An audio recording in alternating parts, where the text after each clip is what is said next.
네, 오늘 같이 나눌 하나님의 말씀의 본문은 요한복음 19장 23절에서 30절까지의 말씀입니다. 요한복음 19장 23절에서 30절까지의 말씀 한 절씩 나누어 읽겠습니다.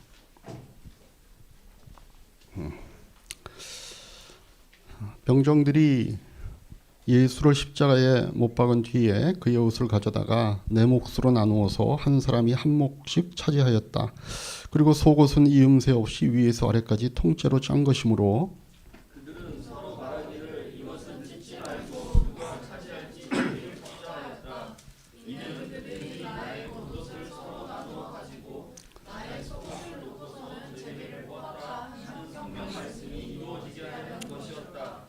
그러므로 병정들이 이런 일을 하였다. 그런데 예수의 십자가 곁에는 예수의 어머니와 이모 글로바의 아내 마리아와 막달라 사람 마리아가 서 있었다. 예수께서는 자기 어머니와 그 곁에 서 있는 사랑하는 제자를 보시고 어머니에게 어머니 이 사람이 어머니의 아들입니다. 그 다음에 제자에게는 자 이분이 내 어머니다 어머니시다 하고 말씀하셨다. 그때부터 그 제자는 그를 자기 집으로 모셨다.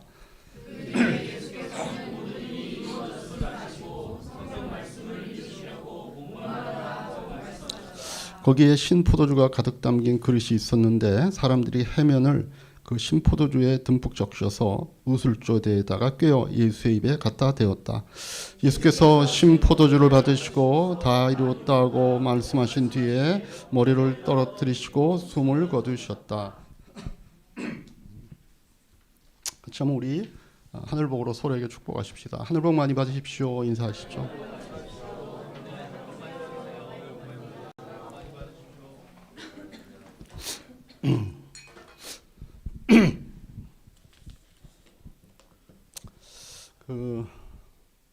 오늘 우리가 읽은 이 요한복음의 본문은 사복음서에 모두 다 기록이 되어 있지만 예수님이 십자가에 달리시는 그런 장면에 대한 묘사죠. 여러분들 어느 복음서를 택해서 본문을 보시든 간에 조금씩 차이는 있겠지만 여러분들 이런 본문을 읽으실 때 또는 그 본문에서 얘기하고 있는 그런 예수님이 십자가에 달리시는 그런 장면을 한번 이렇게 상상해 볼 때 어떤 생각들이 보통 드셨습니까? 그 장면을 보면서 여러분들 마음 가운데 아무런 생각이 없진 않았겠죠. 그게 영화로도 나왔고 연극으로도 나왔고 그냥 어떤 어렸을 때 그림책에서도 봤을 것이고 봤을 때 무슨 생각이 아마 분명히 있었을 겁니다. 어떤 생각들을 하셨나요? 참 예수님이 억울하셨겠다. 이런 생각도 할 수 있을 것이고, 양손과 양발에 못이 박혔으니까 정말 아프시고 고통스러웠겠다. 이런 생각도 하실 수 있을 것이고, 정말 참 슬프다. 예수님 슬프셨겠다. 이런 마음도 아마 그런 느낌도 아마 여러분들 들으셨을 줄로 압니다. 근데 사실 그런 예수님이 십자가에 달리시는 그 장면을 여러분들이 생각해 본다면 제일 먼저 가져야 되는 생각이 저는 따로 있을 것 같아요. 여러분 이런 생각 해보셨나요? 저 자리가 내 자리인데 라고 하는 생각. 그렇죠? 그러니까 사실 예수님의 십자가를 볼 때마다 예수님이 당하신 그 고통과 그분의 어떤 심정에 초점을 맞추어서 어떤 느낌을 갖는 거 좋습니다. 그러나 정말 그 십자가를 볼 때 우리의 마음속에 들어와야 되는 그 생각은 저 자리가 내 자리인데 라고 하는 생각입니다. 왜 그렇죠? 지금 예수님은 나를 대신해서 그 자리에 계시기 때문에 그렇습니다. 지금 예수님이 계시는 그 십자가라고 하는 그 자리는 우리 사도 바울이 고린도후서 5장 21절에서 뭐라고 얘기하셨나요? 하나님께서 죄를 모르시는 분에게 우리 대신으로 죄를 씌우셨다라고 얘기하듯이 하나님께서는 지금 사실은 그 자리에 올라가 있어야 되는 사람은 죄인인 우리입니다. 그런데 우리 대신에 죄를 씌움 당하신 예수님이 지금 그 자리에 계시다는 것이죠.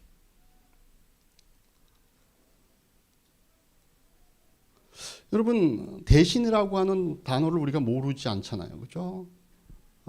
어떤 대상의 자리나 역할을 바꾸어 만드는 것이 대신하는 거죠. 영어로 말하면 instead 또는 for라고 하는 단어에 해당이 될 겁니다. 그래서 우리는 십자가를 볼 때마다, 십자가를 생각할 때마다, 거기에 관련된 어떤 글들을 읽을 때마다 아, 예수님이 아니었다면 내가 저 자리에 있었어야 되는데라고 하는, 즉 예수님이 나 대신에 죄의 짐을 지고 죽으셨다라고 하는 생각을 하는 것이 사실은 가장 중요합니다. 여러분 그 마음에 계십니까? 아, 저 자리가 내 자리인데. 우리는 요즘 뭐 목걸이도 십자가를 달고 다니고 뭐 또 귀걸이도 하고 다니고 그러니까 마치 내가 십자가를 진 것 같은 느낌이 혹시 드는지 모르겠지만, 저 십자가 달리신 예수님 그 자리가 바로 내 자리였다는 생각들을 우리가 잊어서는 안 되는 것 같습니다.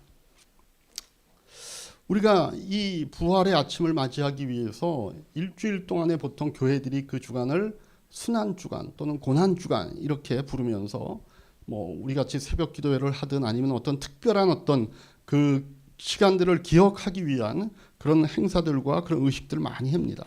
뭐 어떤 식으로 하든지 간에 제가 이렇게 목사로서 저를 비롯해서 고난 주간이 매해 돌아오잖아요. 근데 그럴 때마다 어떤 느낌이 드냐 하면 참 우리가 너무 맹숭맹숭하게 이 시간을 보내고 있는 게 아닌가. 그러니까 한 해가 되면 의례껏 찾아오는 어떤, 그죠? 순환되는 그런 어떤 아무런 사실은 느낌을 주지 않는. 그러니까 사실은 교회마다 그런 어떤 느낌들을 살리기 위해서 그렇게 애를 쓴 이런 어떤 그런 마음이 든다는 거죠. 왜 우리가 고난 주간이 맹숭맹숭할까요? 이게 예수님의 고난만 생각해서 그렇다라고 어떤 목사님이 그렇게 설교하는 걸 제가 봤습니다. 이게 고난 주간인데 그 고난은 예수님께서 당하신 고난으로만 자꾸 생각이 된다는 거예요. 그게 내 고난이고 그게 내 자리였다라면 과연 우리가 맹숭맹숭할까? 거기가 내가 죽는 자리였다면 내가 맹숭맹숭할까? 만약에 자기가 있게도 우리가 살아오면서 자기가 죽을 뻔한 경험들을 하는 경우가 있잖아요. 여러분 혹시 내가 정말 내가 죽을 뻔했다라고 하는 경험 기억나는 게 있으세요? 저는 제 기억 가운데는 없는데 저희 어머님이 저에게 잊을만 하면 한 번씩 해주는 얘기게, 요즘은 이제 기억력이 많이 이제 좀 감퇴가 되셔가지고 요즘은 이제 그런 얘기 안 하시는데, 옛날에는 저를 옛날에 동대문 시장에서 한번 유괴를 당한 적이 있다는 거예요. 아주 어렸을 때, 그러니까 초등학교도 가기 전에. 그 당시에는 이 문둥병 환자들 중에 그 어린아이의 간을 어떻게 먹으면 그 문둥병이 낫는다라고 하는 그런 속설이 있었대요. 그래서 그때 아이들을 유기해가지고 그런 문둥병촌에 그 파는 이런 어떤 일들이 횡행했다 그래요. 저희 어머님이 저를 데리고 동대문 시장에 뭐 제 여동생이 둘이 있었는데 그 중에 한 명과 함께 저를 데리고, 그러니까 내 여동생은 없고 저는 이제 걸을 수 있으니까 걸리고, 그런데 그냥 그 동대문 시장이 복잡하잖아요. 뭐 잊어버렸는데 애가 없는 거예요. 그래서 뭐 주변에 있는 그 장사하는 분들에게 막 했더니, 아니요, 조금 전에 어떤 할머니가 웬 남자아이를 업고 막 저쪽으로 가더라는데 그 남자아이가 그 할머니 등을 때리면서 할머니는 안 가 그러더라는 거예요. 그래서 막 우리 집에서 어머님이 따라가서 이제 그 겨우겨우 어떻게 찾아오게 되는, 이야기가 기니까 제가 뭐 그걸 다 얘기할 수는 없고, 저는 기억이 없어요. 근데 저희 어머님은 이제 그거를 늘, 그래서 나중에 알고 보니까 이제 그게 뭐 그런 아까 얘기했던 아이들을 유기해갖고 그런 데다 팔아넘기는 뭐 그런 어떤 그런 과정 중에 하나였다, 뭐 이렇게 얘기를 하더라고. 뭐 제가 확인은 안 해봤으니까 사실 여부가 어떤지 모르지만 저에게 죽을 뻔한 경험이 있었어요. 제가 의식은 못하지만. 근데 제가 의식하는 죽을 뻔한 경험이 있어요. 제가 옛날에 대학 때 이제 학생 운동하며 할 때 역사의 현장 속에 있었는데, 제가 이화여대 그 총학생의 그 모임에 참여했다가 그날 저녁에 계엄이 확대되면서 그 다음날 이제 광주 사태 일어나고 뭐 그럴 때입니다. 그래서 거기 학생들 회의를 하고 있었던 전국 학생회장단들이 1박 2일 밤새면서 회의를 하다가 그 다음 날 오후가 됐는데 그 주변 그 학생 식당 주변을 그 경찰들이 다 에워싸고 그리고 이제 학생 식당으로 진입을 한 거예요. 그래가지고 막 경찰들이 들어오니까 뭐 비몽사몽간에 있던 막 그 1박 2일로 밤샘 회의를 했으니까 그래서 막 이렇게 학생들이 도망가기 시작하는데 저도 이제 그중에 얼떨결에 막 이렇게 도망을 간 거예요. 저는 학생회장은 아니었습니다. 저는 그때 이제 학생회 총무를 보고 있었는데 학생회장이 잠깐만 저에게 자기가 너무 힘드니까 와갖고서 잠깐만 좀 자리를 지켜달라고 했어가지고 제가 간 거예요. 근데 딱 그 시간에 이렇게 된 거예요. 그래서 저도 막 이렇게 도망을 뭐 피해서 가고 그러는데 그걸 보면 이제 이화여대 옆에 유치원이 있고 이화여대 부속 유치원이 있고 옆에 중문이 하나 있습니다. 연문이. 그래서 사람들이 막 이제 그쪽으로 막 도망해갖고 그 담을 이제 넘어가는데 저도 이제 거기 그 문이 잠겨 있어가지고 철문을 넘어서 그 철문 위에 딱 올라갔는데 느낌이 딱 쟤네들이 총을 쏠 수도 있겠구나 하는 느낌이 있는 거예요. 그 상황이 그때 그랬어요.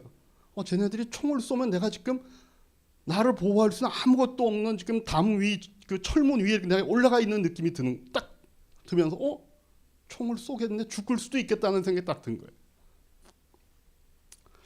그래서 제가 가능하면 그런 얘기를 안 하는데 그러면 말할 기회 되면 자꾸 제가 하는 거예요. 내가 그때 죽을 뻔한 경험 이런 경험이 있었어. 이런 경험이 있었어. 왜냐하면 죽을 뻔했었으니까 이게 안 잊혀지는 거예요. 안 잊혀지는 거예요. 그러니까 그 얘기를 되풀이할 때마다 뭔가 가슴이 또 뭉클뭉클해지고 막 그러는 거예요. 왜요? 근데 죽을 뻔했던 경험이거든요. 그러니까 매년 이 얘기를 할 때마다 계속 그 얘기가 뭔가 이렇게 더 나한테 실감이 되고 뭔가 이렇게 자꾸 어떤 의미가 생각이 나고 이렇게 되는 거예요. 내가 죽을 뻔했으니까. 그런데 우리가 고난의 주간을 맞이하면서는 저 자리가 내 자리인데 내가 죽을 뻔했던 경험이잖아요.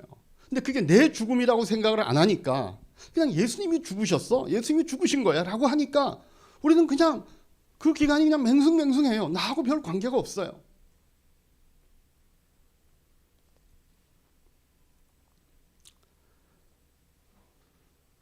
이 고난이 나의 고난이고 나의 죽음이었다는 게 분명할수록 예수님이 나를 대신하여 그 자리에 있었다라고 하는 것이 우리에게 훨씬 더 의미 있게 다가올 겁니다. 물론 요즘 젊은 친구들은 누가 날 뭐 대신해서 해준다는 거에 대해서 별로 그렇게 기분 좋아하지 않습니다. 뭐 사람이 칠칠 맞지 않게 뭐 남이 뭐 내 걸 대신해가지고 뭘 하는 거 그거 별로 원하지 않습니다.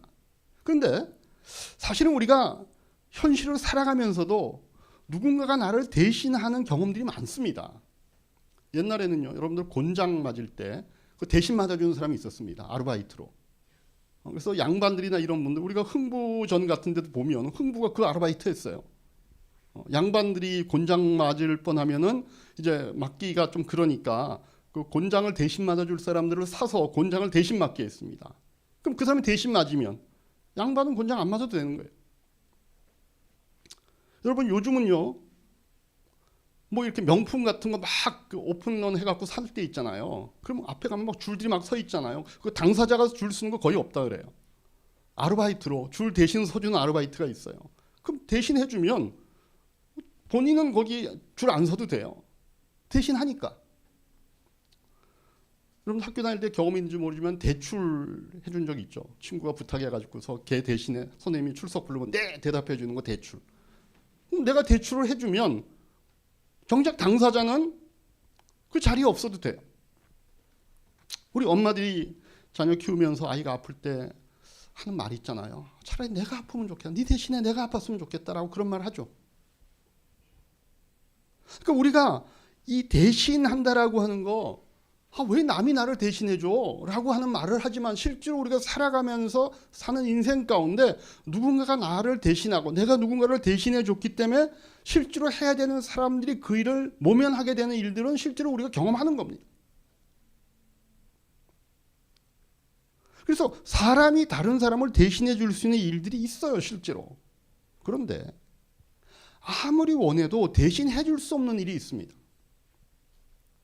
이게 뭐죠? 대신 죽는 거예요. 이거는 우리가 말로는 부모들이 내가 애가 이렇게 아픈 모습, 이 고통받는 모습을 보니까 차라리 내가 아프고 내가 차라리 내가 대신 죽었으면 좋겠다라고 하는 얘기는 하는데 실제로 죽지는 못해요. 죽을 수는 없어요. 우리 로마서 5장 7절에 사도 바울이 그렇게 얘기합니다. 의인을 위해서라도 죽을 사람은 거의 없습니다. 더욱이 선한 사람을 위해서라도 감히 죽을 사람은 드뭅니다. 그러니까 세상의 이치가 그런 거예요. 혹시 할 수 있을지는 몰라도 누군가가 나를 대신해서 죽었다라고 하는 그 짐을 그 사람이 죽음으로써 죽음을 모면한 당사자가 사실은 살아가면서 그 죽은 사람의 짐을 온전히 자기가 다 대신 지면서 가야 되잖아요.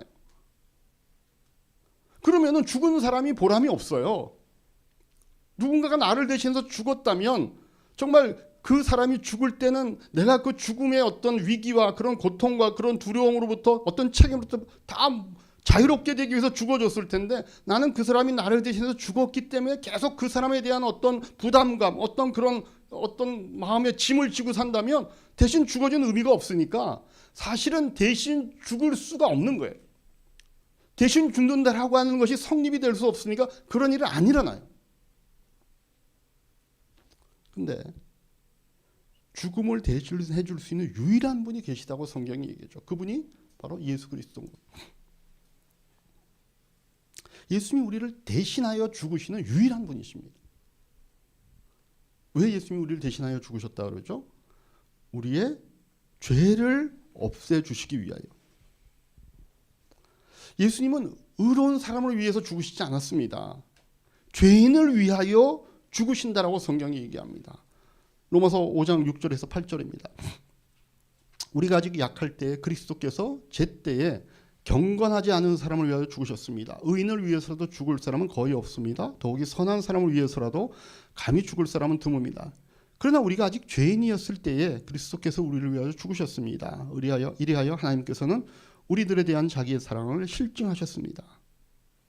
예수님은 의롭고 선한 자를 위해 죽으시는 것도 아니었고 죄인을 위하여 죽으셨다라고 얘기합니다. 경건치 않은 사람들. 그래서 예수님이 살아계실 당시에도 예수님이 스스로 뭐라고 얘기하셨습니까? 나는 건강한 사람을 위해 오지 않았다. 나는 병자를 부르러 왔다. 마가복음에서 그렇게 얘기하죠. 2장 17절에 보면 뭐라고 얘기하십니까? 같이 한번 읽겠습니다. 예수께서 그 말을 들으시고 그들에게 말씀하셨다. 건강한 사람에게는 의사가 필요하지 않으나 병든 사람에게는 필요하다. 나는 의인을 부르러 온 것이 아니라 죄인을 부르러 왔다. 그러니까 그 죄인들을 위하여 예수님이 대신 죽으신 거예요. 그러니까 세상은요, 이런 류의 죽음은 상상조차 할 수 없는 겁니다. 정말 누군가를 위해 대신 죽는다 그러면 정말 그 대신 죽어주는 그 대상이 되는 사람이 굉장한 사람이거나 여기서 말하는 의인이거나 무지무지 선한 사람이거나 이런 사람을 위해 누가 대신 죽는다 그러면 정말 그 사람이 살려야 되는 그 사람이 너무 존귀하니까 정말 생명을 바쳐서라도 그를 살려야 되겠구나. 이런데 예수님의 죽음은요, 세상적인 생각에서 볼 때는 도무지 가치가 없는 죽음 같은 거예요. 어떻게 죄인을 위하여, 어떻게 경건치 않은 사람을 위하여 죽을 수 있단 말인가. 근데 예수님은 그런 죄인을 위하여, 경건치 않은 자들을 위하여 죽으셨다라고 성경이 분명히 얘기합니다. 왜? 예수님이 죽으심의 목적이 그것 때문이니까. 예수님이 이 땅에 성육신하여 오신 목적이 인류를 죄에서 구원하여 하나님의 자녀로 다시 되돌려놓는 것이었으니까 죄인을 위하여 죽는 것이죠.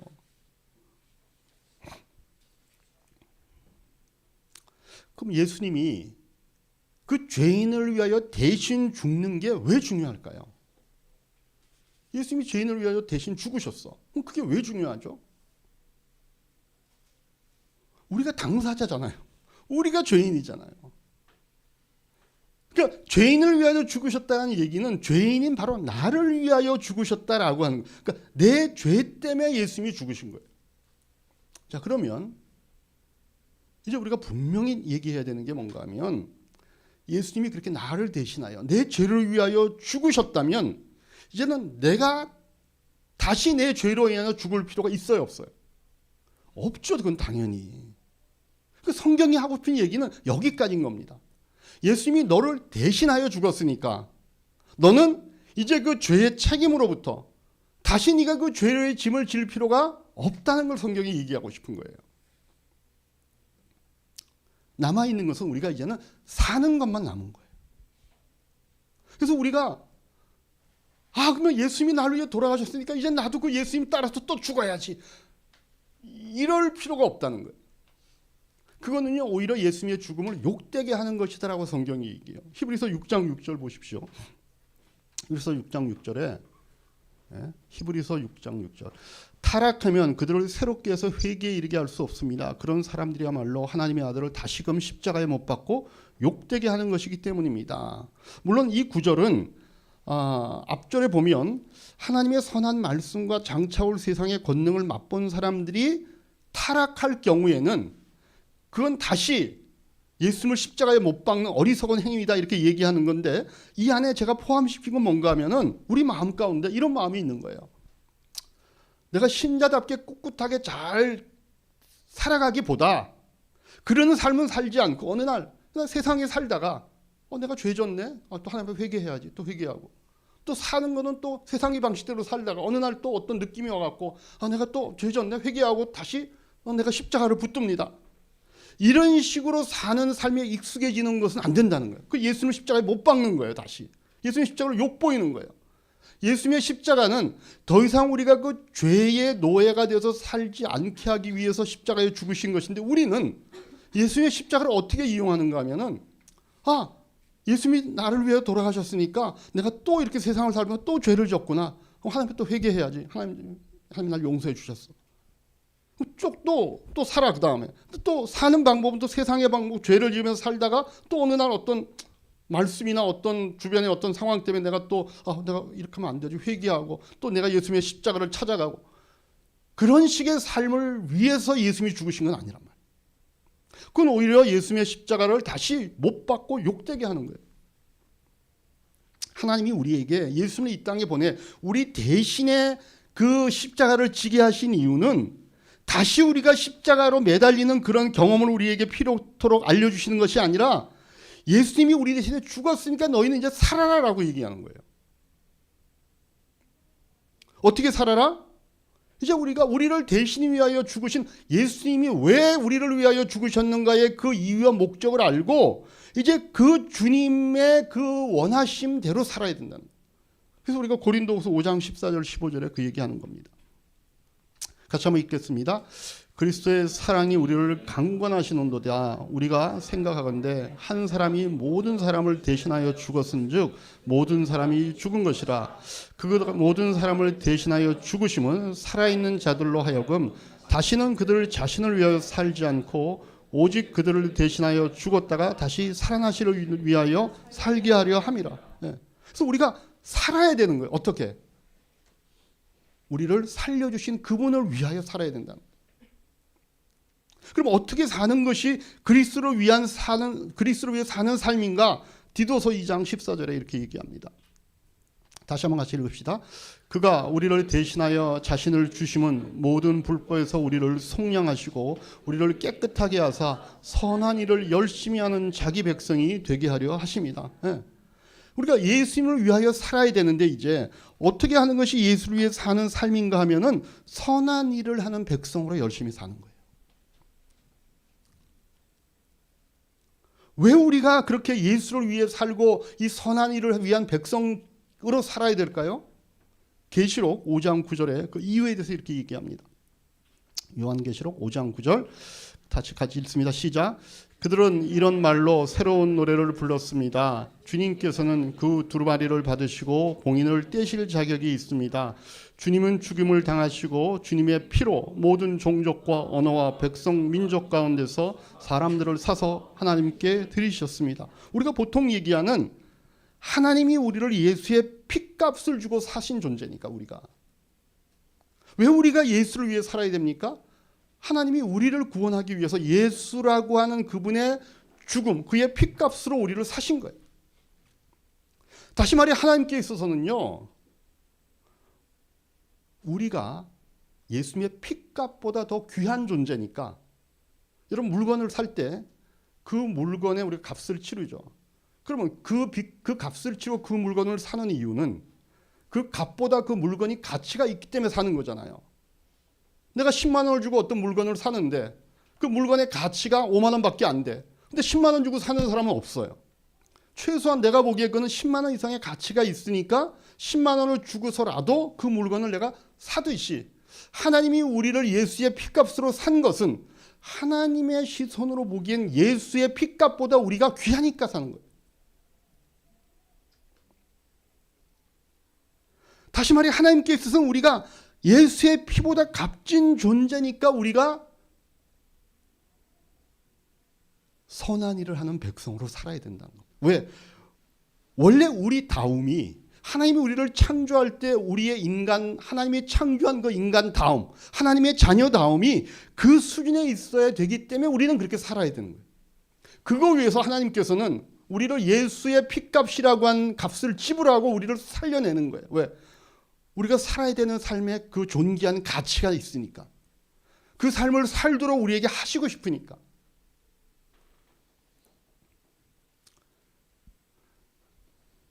그 우리 다움, 그 하나님이 창조한 인간의 인간다움이 뭘까요? 로마서 14장 18절에 이렇게 얘기합니다. 같이 읽겠습니다. 그리스도를 이렇게 섬기는 사람을 하나님께 기쁘게 해드리고 사람에 대해도 인정을 받으면, 이게 원래 하나님이 우리에게 바라는 우리 다움인 거예요. 하나님께 기쁨을 드리게 할 수 있고 사람들로부터는 인정을 받게 될 수 있는 그런 존재가 우리여야 된다는 거예요. 그걸 위하여 우리를 죄 가운데서 그 죄를 씻고 예수를 십자가에 못 박음으로써 우리를 다시 하나님의 자녀로 불러내시는 하나님의 목적이시라는 거예요. 하나님께 기쁨을 드리고 사람들에게는 옛날 성경에 보면 칭찬받는, 우리가 그런 존재입니다. 근데 문제는 우리가 그렇게 십자가로 인하여 살아났음에도 불구하고 우리가 지금 여기서 성경에서 얘기하는 우리 다움, 그죠? 하나님의 자녀다움, 그분의 존귀한 백성으로 살 수 있는 능력이 우리에게 없다는 게 문제죠.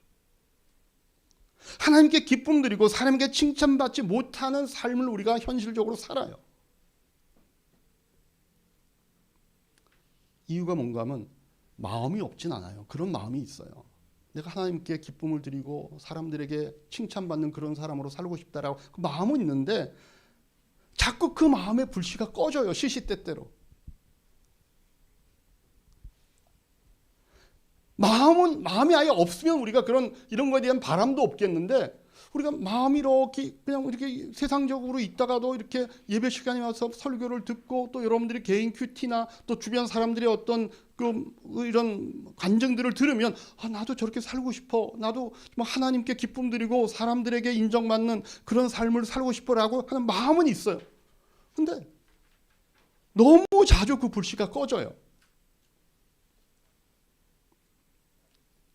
그래서 예수님께서는요, 우리를 위해서 대신 죽으실 뿐만 아니라 부활하셔서 우리가 그렇게 살 수 있는 능력도 덧입게 하신다고 성경이 얘기합니다. 베드로전서 3장 21절입니다. 그래서 베드로가 이렇게 얘기하죠.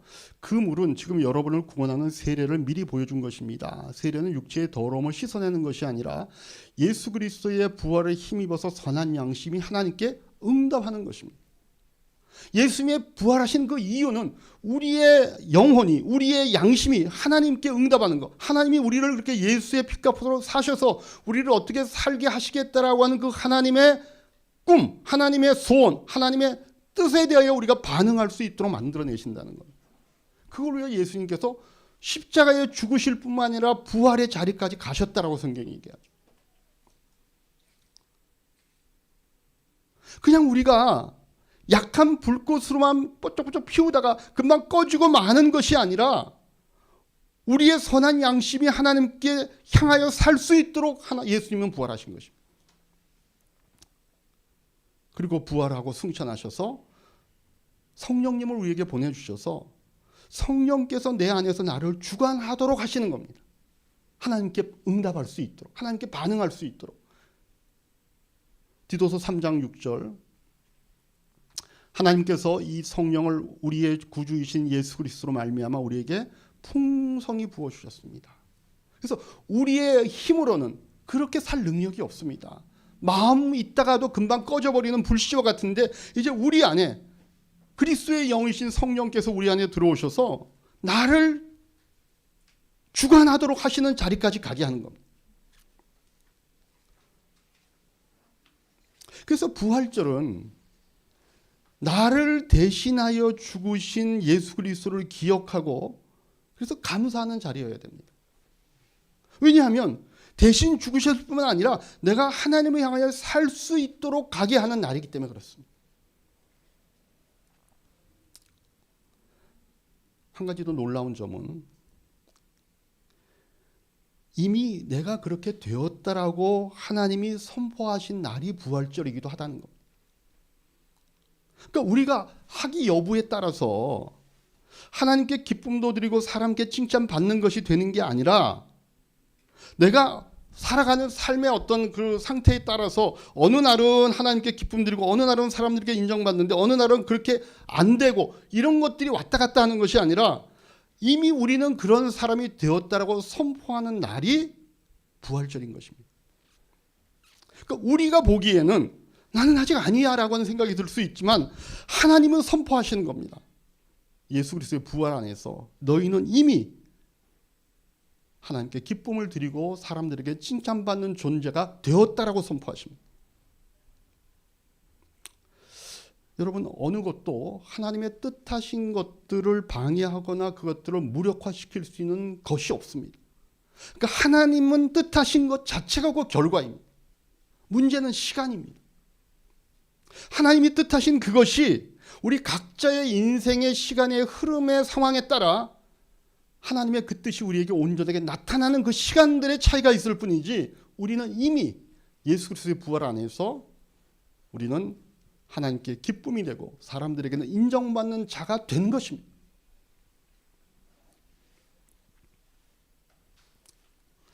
그래서 예수님께서 십자가를 지시고 우리를 대신하여 죽으셨다라고 하는 그 자리가 이미 그 일이 시작된 자리이고 오늘 이 부활의 아침에 그것이 하나님이 우리를 향하신 온전한 뜻이다라고 하는 것들이 분명해지기 위하여 죽음으로부터 부활하여 오늘 우리에게 살아있는 영으로 와 계신 것이 부활의 아침인 것입니다.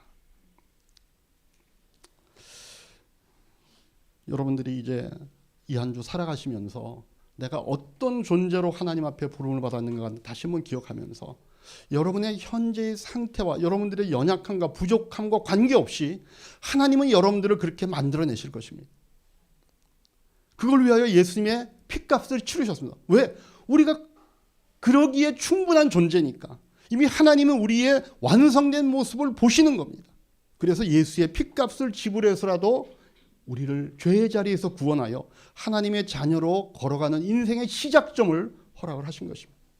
한 주간 동안 그 말씀을 붙잡고 비록 여러분들의 현실의 모습이 좀 뭔가 부족하고 연약한 모습이라 할지라도 그 하나님의 약속을 붙잡고 살아가는 하나님의 귀한 자녀들 되시기를 주님의 이름으로 축복합니다.